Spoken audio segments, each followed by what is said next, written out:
was done growing up. Had enough of chasing down the sun, but suddenly I can see everything. Evergreen. So this story was a little more than a year ago, but Sam and I were on the road to Florida. It was my graduation. But, dental school was honestly kind of tough. During the first couple of years, it was really hard to see the light at the end of the tunnel.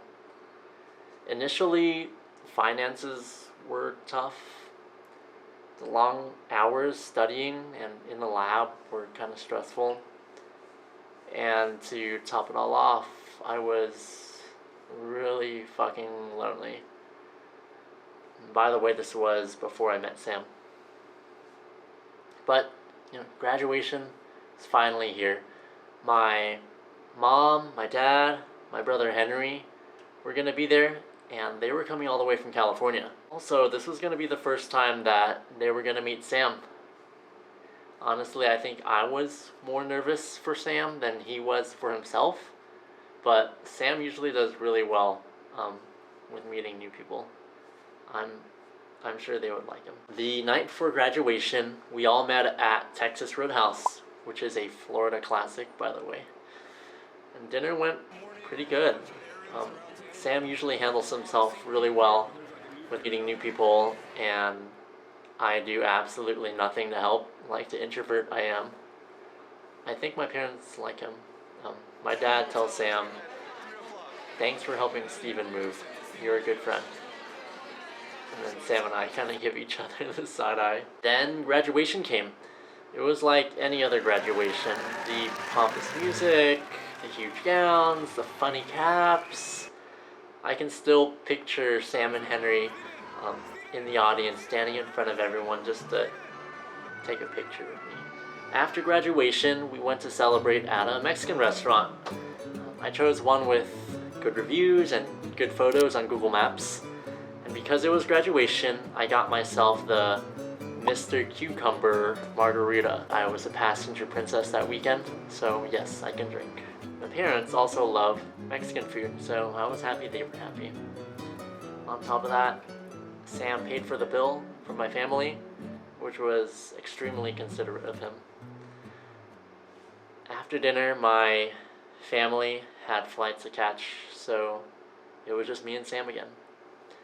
And we went to do what we always do when we visit a new city. We get boba.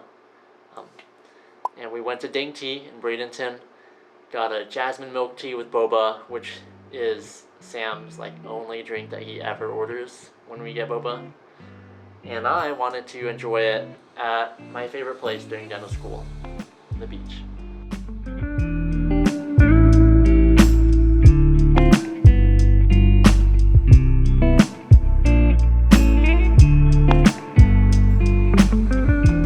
I've been to the beach so many times, alone. It was a sacred place for me.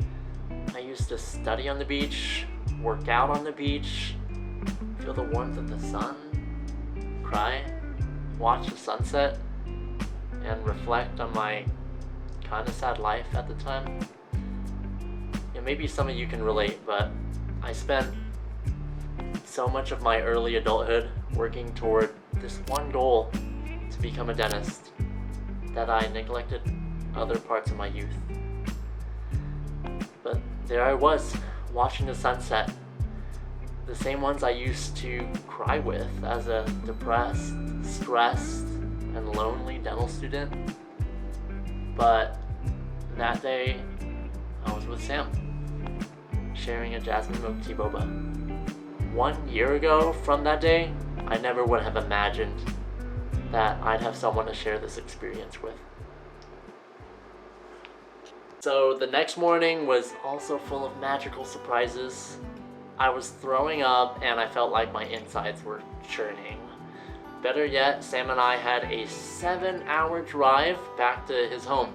And I say his home because in addition to our drive across the state, we had to pick up my moving truck and load my home onto said moving truck. I was gonna move across the country to Washington State to my first duty station.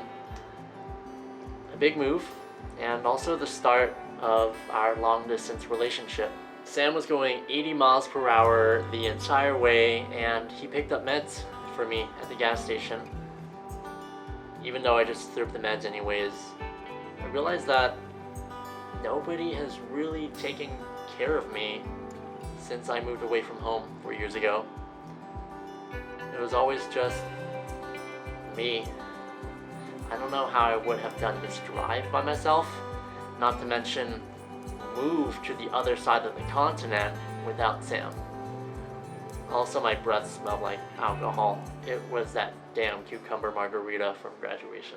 7 long hours later of gut-churning discomfort in the passenger seat, we get to Sam's house, and I went straight upstairs, went to bed, with no relief in sight. When I woke up, I was hearing footsteps going back and forth. Still feeling shitty, I go downstairs to check it out, and it's Sam. He's been moving and loading my moving truck the whole time I was asleep. My furniture, the plants, the boxes. And here's another thing about Sam. He loves having a purpose and a job to do.